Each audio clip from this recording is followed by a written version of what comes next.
Good morning, good evening, good night. Whoever's here, welcome to another Market Down Productions. It's your boy Chad Big Bad Johnson, and NXT is bike. We're bike. I'm super excited. It's been quite a while since I've gone live after NXT. I haven't been very happy with a lot of the 2.0 decisions, but after Stand and Deliver, I figured I would have to go back. I'm super glad I did. We got a comment already. Let's see what we got going on. My brother JL, the thumbnail makes his blood boil and he's having traumatic flashbacks. For those who don't know, the thumbnail is the new WWE NXT champion, which is Carmelo Hayes, which we will get to later. But first, let's get back to some of the show. We're going to start right off the top. And I am not Rev, so I have taken multiple notes. And if I mess up a flub, you got to give me a minute. It's been a while. Sorry, guys. First, we open up to Indy Hartwell, the new Nxt Women's Champion. She came in, and we get a hell of a loud response. We get "You Deserve It" chants to the top of their lungs. It's actually one of the biggest pops I've heard in NXT, if not this year, just in a long while period. She cut a really decent promo, really decent. I think everybody kind of figured that Indy needed to win the championship, and her being champion is awesome. I think everybody likes that. I, for one, am super happy. I know my boy Nick M is probably super duper happy as well, so that's dope. After her decent promo, I want to say good, but I'm not sure. I'm not sure where I would go. I'll give it decent. I give it decent. Um, my boy, you know it. What's up?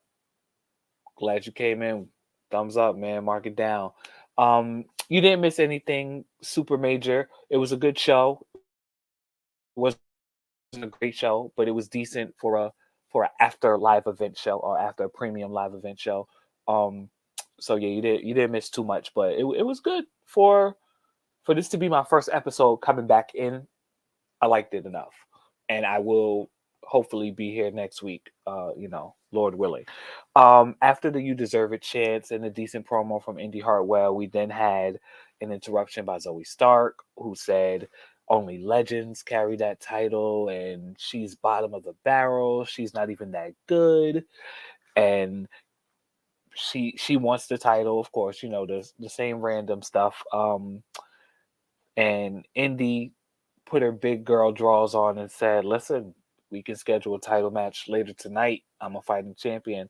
And Zoe Starks was like, "You're the dumbest champion, and you're going to be the quickest champion," which I thought was pretty dope. So her promo as well was kind of decent. This was a good level playing field for both. Um, so we have a scheduled title match for later on in the night, which I will get to shortly. After that, we had the family, Tony D'Angelo and Stacks versus Pretty Deadly. I am I'm not sure how I feel about Pretty Deadly yet.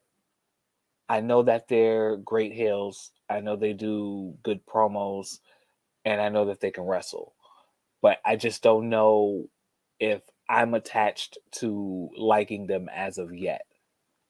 I want to, and I think I will eventually, even if they are, former two-time tag team champions. I do think I'll like them, but as of now, I'm just indifferent. I do like Tony D'Angelo. I'm, I guess I'm indifferent on Stacks as well. I got to see a little bit more to know. Pretty Deadly came away with the win. They cheated, of course, as the Hills do, the Pretty Hills. Every time I see Pretty Deadly, I just scream internally in agony because just think about how great they would be going either against or in a stable with Tyler Breeze. Maybe even a little Dirty Dango action, but either way, I think I am gonna like Pretty Deadly. I can kind of feel it.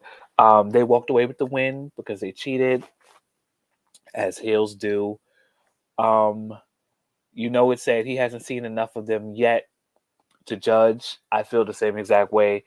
I'm not sure how much I like them, if I do like them yet, but I'm gonna, now that I'm back here in the NXT seat, I'm gonna make sure I watch it to see what they have going on. Like I said, I know they've held a gold twice, and I watched very far and in between when they did, so I don't know how good or great they are, but I do see the potential. I'll give them that.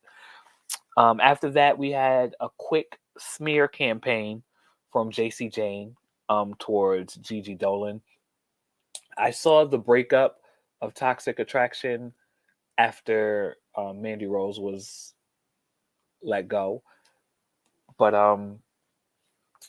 I haven't seen much of the JC Jane and Gigi Dolan situation to really run amok with that. So I don't know. I just know that I do really like Gigi Dolan. And from what I remember, if I'm not mistaken, I think JC Jane is a little bit better in the ring. I just think Gigi Dolan is more the total package. Gigi Dolan is also now face, which is good because she can, I guess, go for the championship or however that's going to go. Um, JC Jane, the promo was okay, actually. I think I thought it was going to be very mid and very like trash, but eh, it was just like it was better than I expected, but not as great as it should have been. However, this is NXT. We have to remember that this is developmental. To my brother Jay in the comments, we are going to get to that shortly. Yeah, I was yes, you know it. He is correct. I'm not even going to turn the comment on and let them see it yet because we will definitely be getting to that shortly because I want to know everybody's thoughts.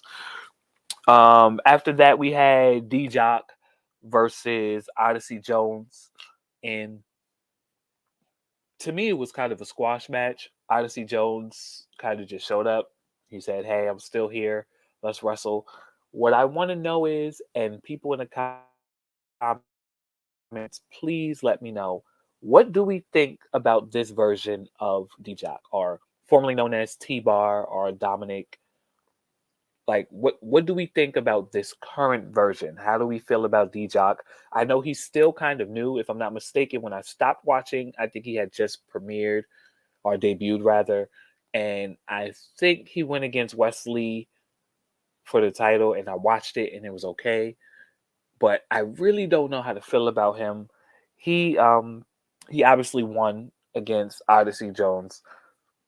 I can't put my finger on if he's missing something or maybe I'm missing something, but I feel like he should be better than he is, but maybe he's getting to that.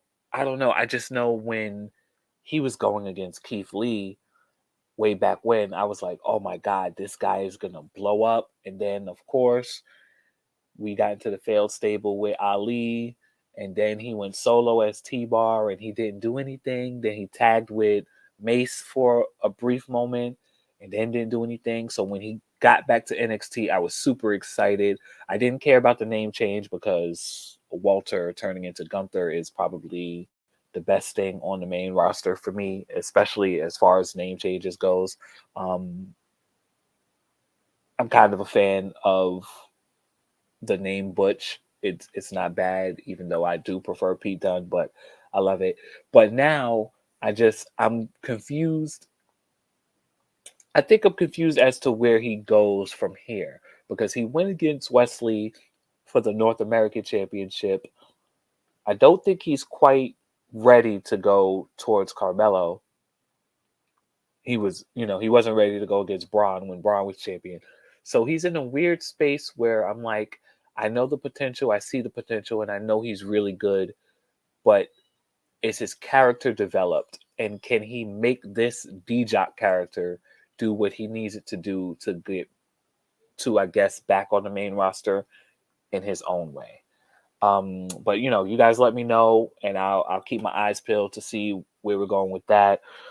After that, we had a backstage promo from Gallus. That was decent. I enjoyed them in NXT UK. I don't know much about them here. I just know that they're the tag team champions, and I know that Joe Coffey finally joined them, and apparently they're about to wreck mad shit, which is cool. I'm with it. Anything that's chaotic or melee and mayhem, I'm 100% with, especially in wrestling, because that's the entertainment that we're looking for in this business. After that, we had an impeccable match. Anybody who disagrees with this doesn't like wrestling. Nathan Frazier versus Dragon Lee was borderline phenomenal. It was really good. And I'm hoping and praying that we get a part two, not now, of course, because I hate when they water things down and saturate it and give it to us back to back. But a year from now, I don't care if it's for a championship or if it's not. Just seeing these two guys go was enough to have me coming back whenever they're going again. So if I get the email from WWE and it says NXT Nathan Frazier versus Dragon Lee Part 2, I'm watching it that night. I don't care what I have to do. I don't care if I have to DVR it and get to you guys the next day. I need that every time. It's such an honor to watch high flyers high fly, but still have characters, still have personalities, still have charisma, and still want to see them. Dragon Lee is a worker. I've always known and heard about Dragon Lee to be a worker. But Nathan Frazier is really like, he's a rookie, of course. And if I'm not mistaken, I think he's the one that's trained by Seth Rollins. I can really see him being something great in the future. I really can. And I hope I'm not speaking too soon. I hope he develops into what he needs to. But yeah, he's really good. And I'm looking really forward to seeing him. I'm absolutely looking forward to seeing more Dragon Lee. After that, we had a Chase University segment, which was also really good. Andre Chase is the little jobber that could. No disrespect to Andre Chase. He's definitely a guy who has lost so many matches, it's hard to keep count. But he still has this really, really small light of charisma that flickers more and more each week. And even if he loses or wins, you still can root for him. With that being said, I think I am an Andre Chase fan.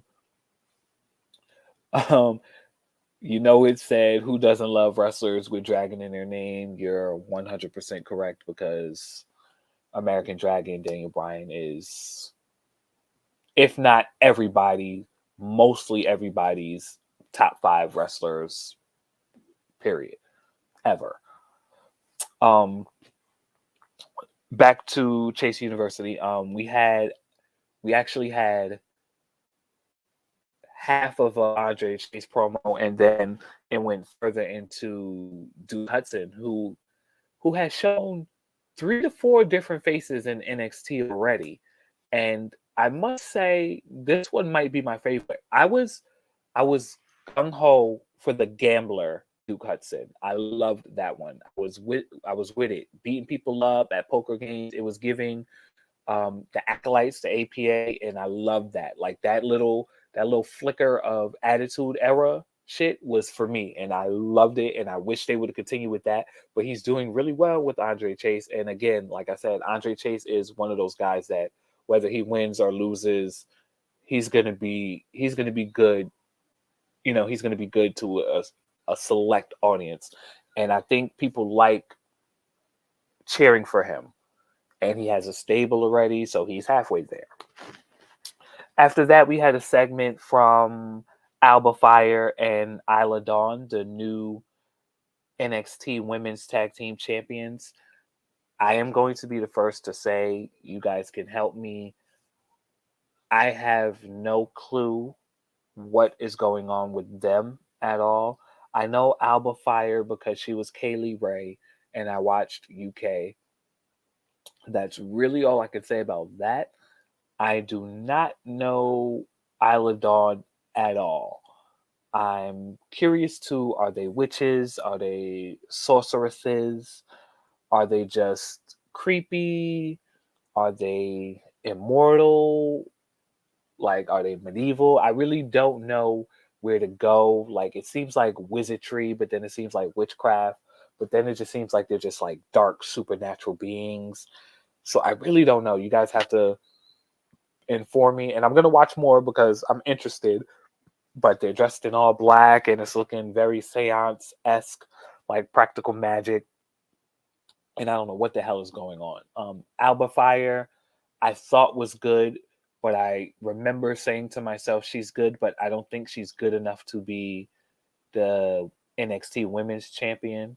So her being the tag champion makes more sense to me, and I hope that from here they build her up differently. But I'm super interested. I don't know who Isla Dawn is at all, and I'm interested. I'm intrigued. I can't wait to see where they go from here.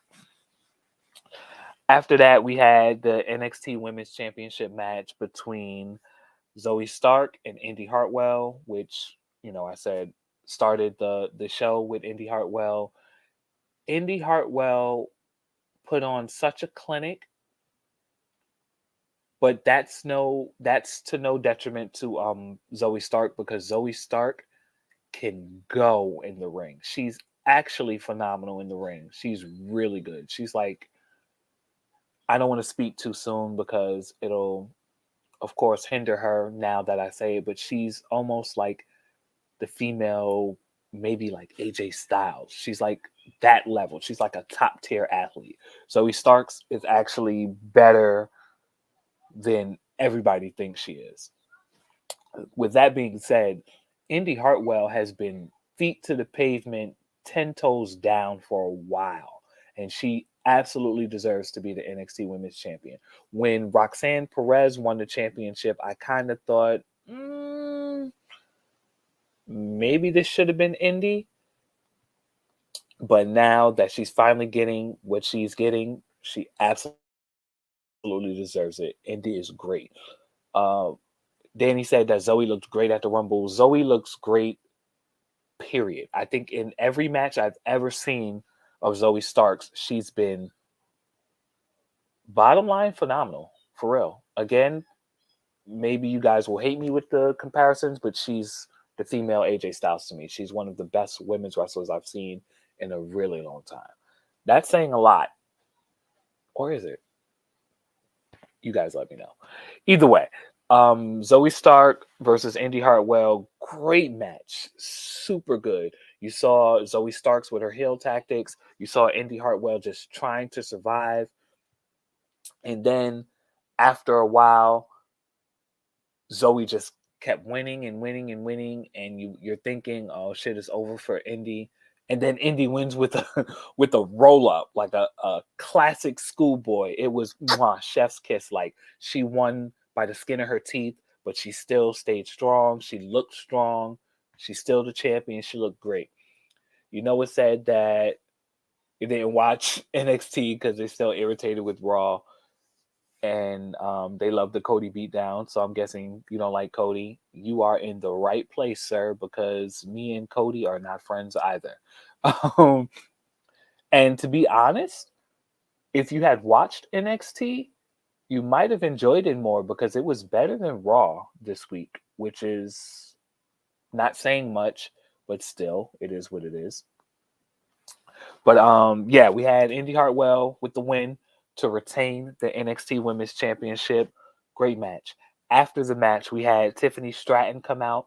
Tiffany Stratton reminds me of NXT Charlotte, which is unfortunately the last time I think I liked Charlotte. No, I liked her on the main roster for maybe 3 weeks. Anyway, this is not a Charlotte episode, so we're not going to talk about her too much. But Tiffany Stratton reminds me of the good qualities that Charlotte had as a heel in NXT. She's she's spoiled, she's bitter, she's a crybaby, but she can go. She's super athletic. Her moveset is dope. Her skill set is amazing. She looks like she's a gymnast. I'm not sure if someone can correct me or not, but she's had to have some training in some type of like department to be that athletic. She's literally gymnast athletic. Anyway, Tiffany Stratton comes out. She taunts Indy. She says, "I should be the champion. You suck. We don't want to see you as champion." You know, the things that everybody says. And then out of nowhere, Indy Hartwell goes to respond to her, and out comes Cora Jade to attack Indy. Everybody is saying that this is Cora Jade's comeback, so I don't know how long she's been gone. However, her comeback looks great. She looks strong. It's giving like itty bitty shadows or itty bitty shades of Paige as the anti diva. She looks real rugged and mean and just dressed in all black, like she doesn't care about anything. Mind you, this was the skater girl who copied all of Darby Allin's moves. And everybody was like, "Oh, she's kind of cool. She's the female Darby Allin." And she was happy go lucky and she was just happy to be there. And she's like 20. And then she got to a feud with Natalia, which actually ended up being okay, not because of Natalia. And now she's a heel and she's back and she wants the NXT Women's Championship. And I must say, the women's department here is starting to look a lot better than what we have going on the main roster. Not just champion wise, but opponents and I guess promos. Like we have actual buildings and stories interweaving. It's great. I must commend NXT on that because for a while they were really dry with the women's department when they had Mandy Rose as a champion. They just had her beat everybody, and a lot of the people didn't make sense that she was beating, even though we knew she could beat them. Like it just, I feel like they bought up too many women that weren't ready. And then as soon as they fired her, they gave it to Roxanne Perez, who was really green, even though she's really good. So now with Indy at the helm, who I feel like paved the way for a lot of the younger talent, she's she's able to give a perspective on the title that I couldn't see personally before when Roxanne Perez was the champion. Again, not to take away from Roxanne because I think she did great for what for what it was, and I guess the reign was cool. I was in and out with that, but I really like Indy Hartwell. I like how Tiffany Stratton's looking lately. I like Cora Jade's comeback. Zoe Starks always looks amazing. And like I think they're just gonna trickle in even more women and it's just gonna be phenomenal because women's wrestling fucking rules. Speaking of women's wrestling, after that we had Ivy now from the Diamond Mine, Creed Brothers. I like the Creed Brothers. I'm not 100% sold on Ivy now yet, but she's okay. She's getting there. And it was Ivy Now versus Tatum Paxley. If I'm not mistaken, Tatum Paxley and Ivy Now were a tag team at one point. I think Tatum Paxley wanted to be in Diamond Mine, and Ivy Now told her she wasn't tough enough. But then they tagged for a while, and they were best friends. And apparently, watching the vignettes and the promos and the storylines, they were saying that this is a grudge match now. Tatum Paxley and Ivy Now had a tag team match either a couple weeks ago or a week ago, and Tatum Paxley totally walked out when Ivy Now tried to tag her. So this was pretty much just a grudge match. You know, it said, "I'm a Chelsea Green mark, hoping she gets to do more." Speaking of women's wrestling, Chelsea Green, I think, is absolutely phenomenal. The Karen thing is really working for her on Raw, and I think that she was highlighted at the premium live event, WrestleMania. And I do think from here on out, she's going to be highlighted even more, even if she's that annoying Michelle McCool, like bug in your ear, irritating Karen. I think she's gonna do very well. I really thought she would go to NXT and kill it for a while because she was doing really good there when she was first there before. And I'm glad to see her on the main roster. I hope she doesn't get lost in the shuffle because she's really good. As Danny said, Chelsea Green has been killing it. And I mean literally killing it. She's a great actress. She's a great wrestler. If she can stay away from those injuries, because I know she's kind of I know she's kind of injury prone. If she can stay away from those injuries, I think she's going to be pretty good. Danny said that she won't win a lot, but she'll be on TV all the time. And I mean, if we remember again, I hate to keep comparing and contrasting, but if we remember, Michelle McCool was just really on TV for a long time before she started winning and before Layla came and they became Lay Cool and she got all of the accolades that she was needed. I mean, of course, there was some slight nepotism there, but she was always good enough to get the championship. And then it took her a little bit before she got there. And then she just became the resident mean girl. And I think everybody ate it up. He says NXT did not use Green well at all. They botched her and Deanna. Danny, they absolutely botched her and Deanna. But there was a really, really like small gap where Deanna wasn't involved and it was her and Robert Stone, and Chelsea was doing very well. And then they were calling her up to the main roster because she was doing so well. And I think right then and there, she was going to break. Not Deanna, because they treated Deanna like shit from the get go, which I don't know why, because Deanna's great. But I guess they always saw something in Chelsea. And I feel like she was like pushing the needle for women in NXT. And I think she was going to get on the main roster and literally just blow up. But injuries happen. But I do agree, NXT did not use her well in the beginning. I think towards the end, before her injury, she was used well. I said all of that to say the women's landscape looks amazing on NXT, like absolutely amazing. Ivy Now walked away with the win, and she made me like her a little bit more. I like the fact that she's like a really tough, like bulldog, and wants to just obliterate everything, but there's still some growth I need to see before I can be totally team Ivy Now, even though I do appreciate and like Diamond Mine.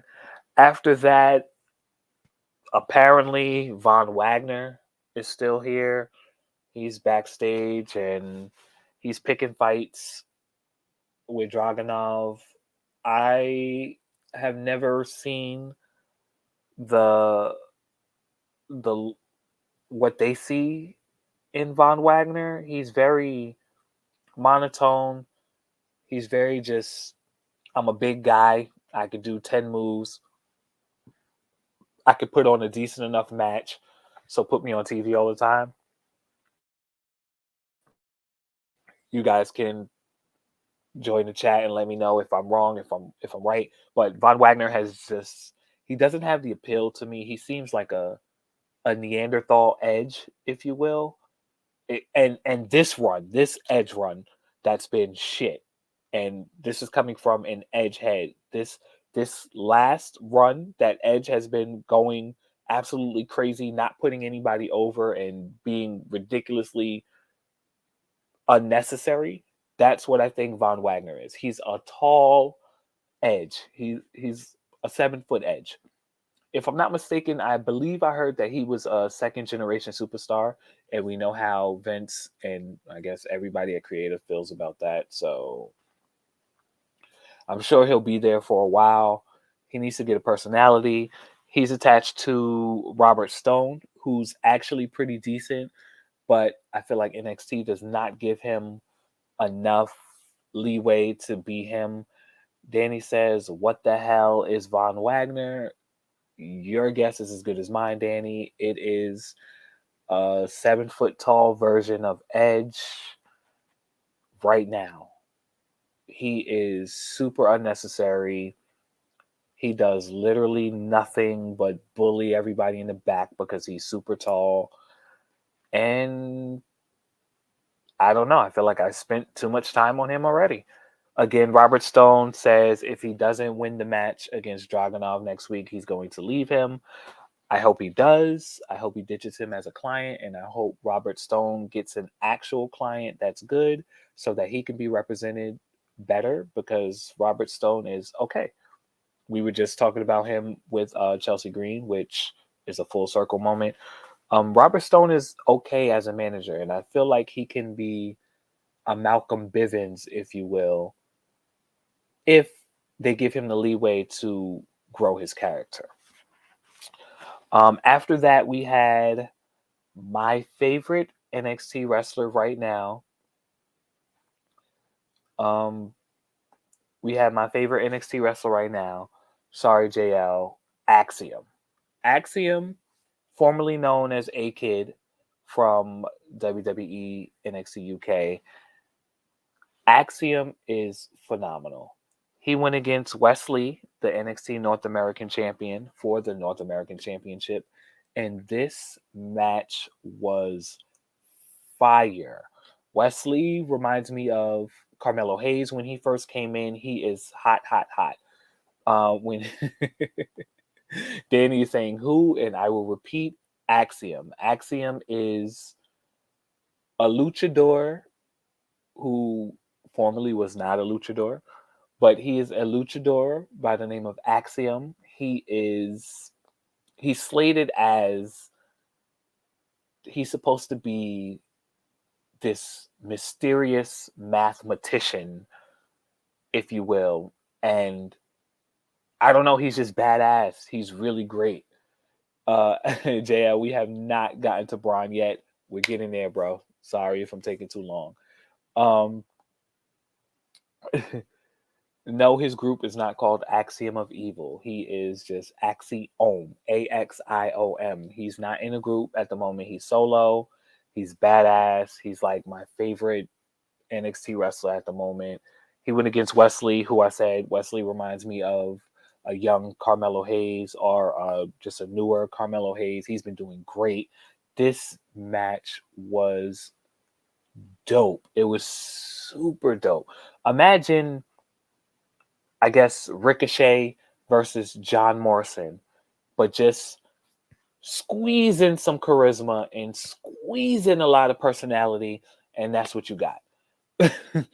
That's what you got with this match. Wesley retained. Danny, do you not know who Carmelo Hayes is by now? Honestly, you have to. He's the NXT champion, and don't say that too loud, or JL will unsubscribe. But yeah, this match was everything. It had the bells, the whistles, the high flying, but the serious, the strong style, the strikes, the submissions, everything. It was great. Wesley walked away after getting his version of a Pele kick. I cannot remember what it's called, but it was good. The match was chef's kiss. This is what makes me want to continue watching NXT when I see matches like this. After the match, Wesley gave Axiom his props. He said, "Good job, da da da." Then he left. Before he could leave, before Axiom could leave, we got a video message from No Face, just dark. Sounds real angry, kind of like back in the day when the Shield used to get on and speak in a real dark voice, and you just hear somebody say, "Axiom, I know who you really are." They're standing third. Out comes Scripps. No, I didn't freeze. I'm just laughing at how they obliterated Reggie's character. Reggie is now a computer hacker who wears an orange jumpsuit. Looks like he popped out fresh from Mega Man NT Warrior. The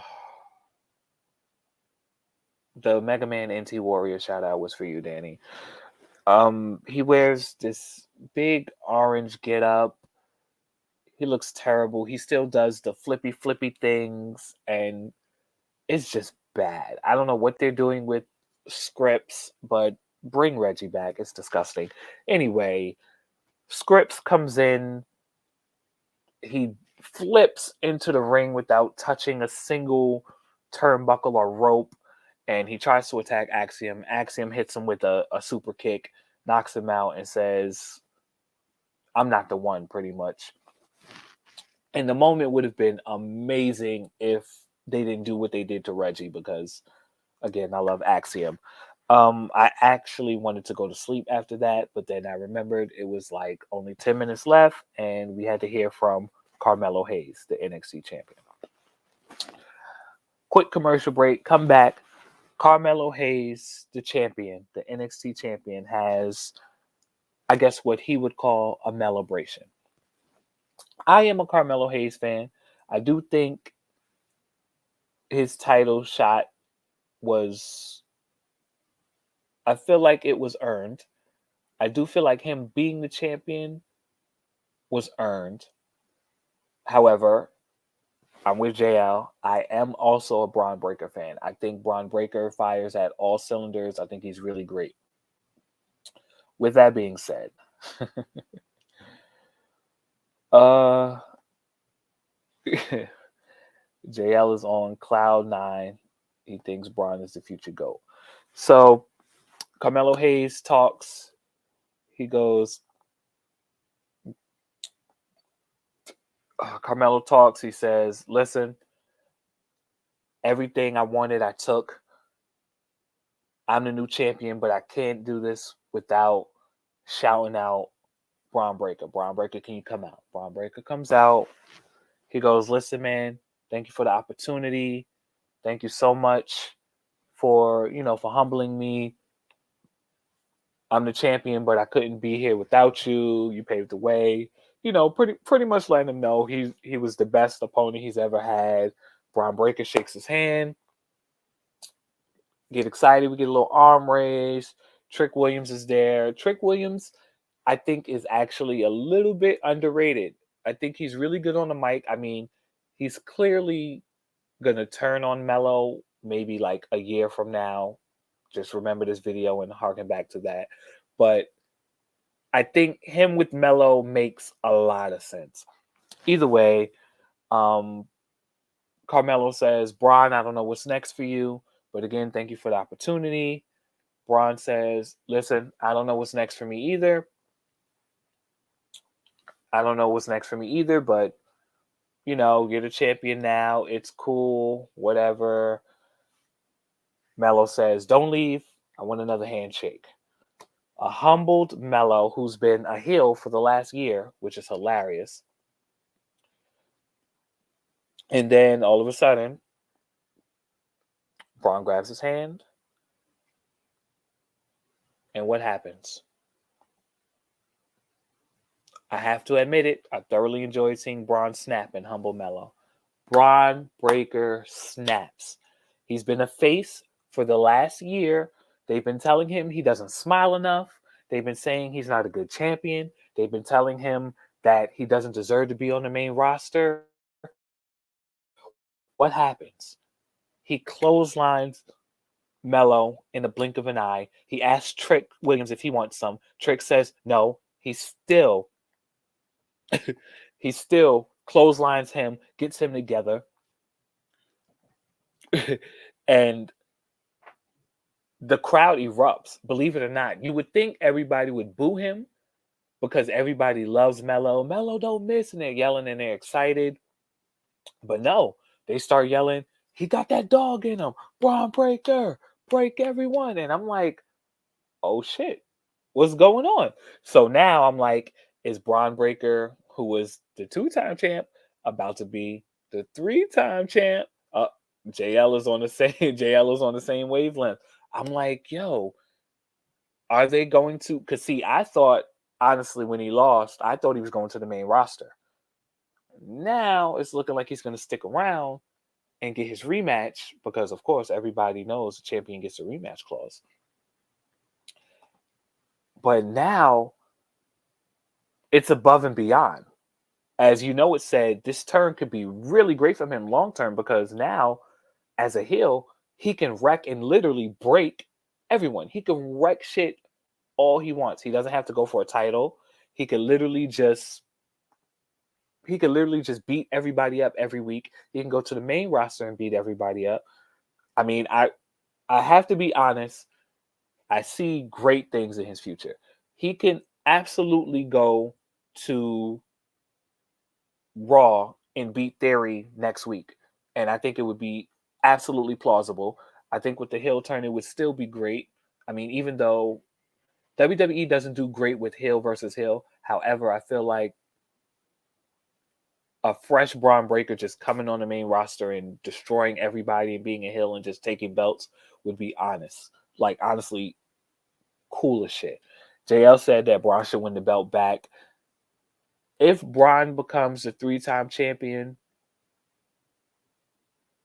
he'll probably be, if not the best, he will be top 3 NXT champions. And that's saying a lot because I'm talking about Adam Cole, Johnny Gargano, Tommaso Ciampa, Keith Lee, Karrion Kross when he was doing what he was doing.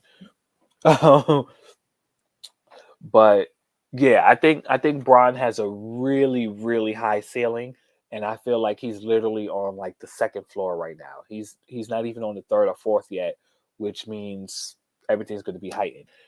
He said, "Bro, how was NXT's post-Mania show better than Raw?" I swear to you, I was telling you know it earlier. I completely agree. I think Raw was trash. Not trash, but it wasn't good. The post-Mania Raws haven't been good in years, but this post Stand and Deliver NXT did exactly what it was supposed to do. It delivered.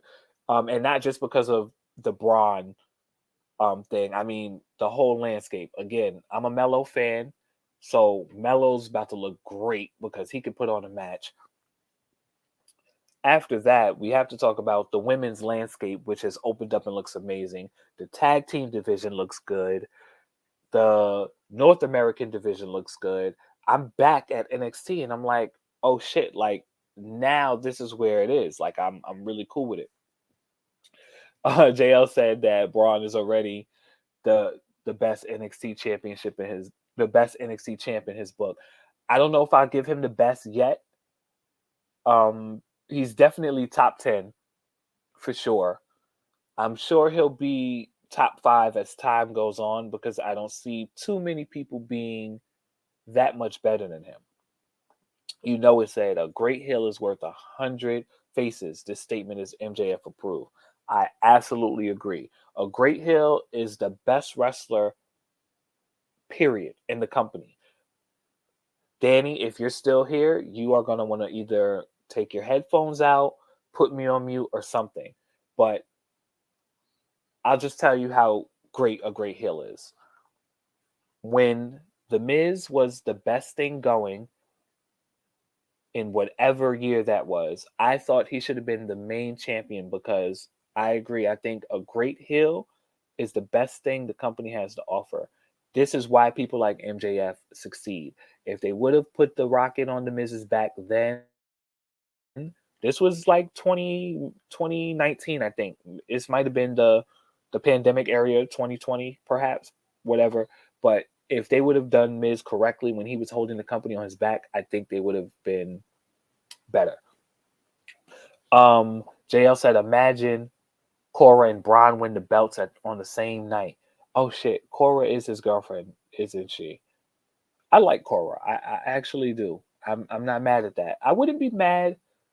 I wouldn't be mad at Cora winning. I do think they need to keep Braun away from the NXT championship for just a slight amount of time. Like he should get his rematch versus Carmelo. He should lose due to I'm sorry, I know you don't want to hear that, but he should lose due to interference from Trick Williams or something.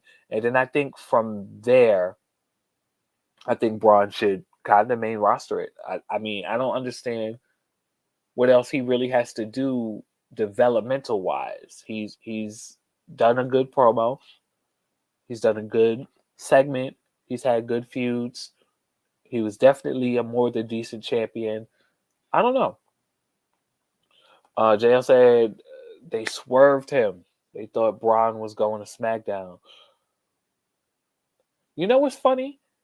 Everybody's been saying put him on Raw for the United States, put him on Raw, let him fight Theory.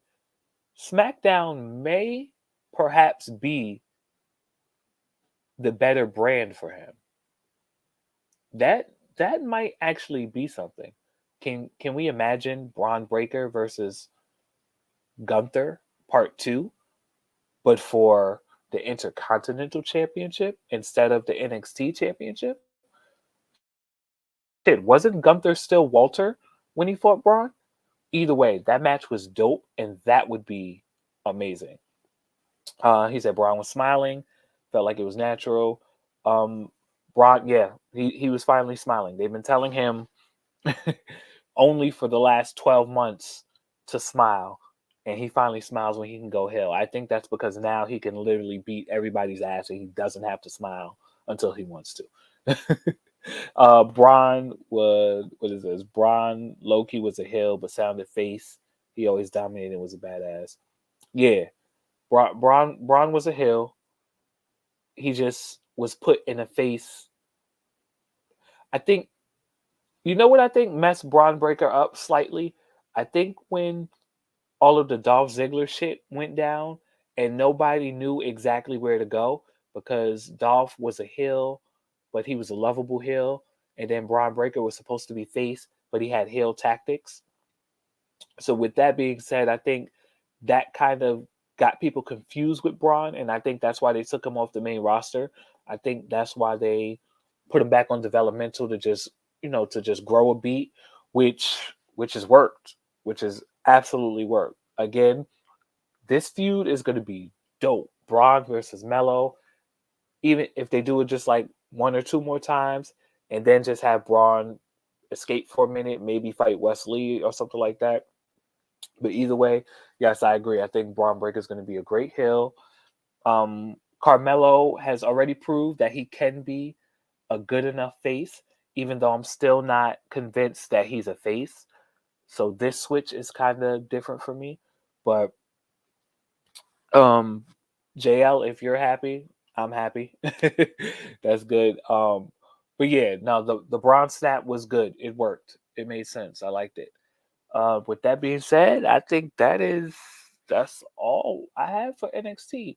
I will most likely be back next week because now I'm intrigued. I like what happened. I like what's going on. I like the landscape. This is the first time I watched NXT and didn't want to kill myself or felt like it was total shit.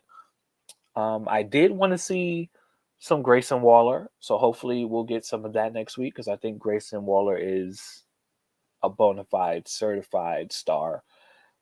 And again, I'm confused as to how the crowd said Mello don't miss in the beginning, and then as soon as Braun turned heel, the crowd was immediately behind him like this was the best thing to do, which is hilarious because, the crowd loves their faces. But this was a good, he got a good pop for turning heel from an NXT crowd because NXT crowds don't like heels. Ask Schism. But anyway, guys, I'm Chad Big Bad Johnson. This is a Mark It Down production. Thank you for everybody in the comments. Make sure to like and subscribe. I got all the social media stuff below so you can follow us. And guess that's all. Hopefully I'll see you guys next week. As always, mark it down.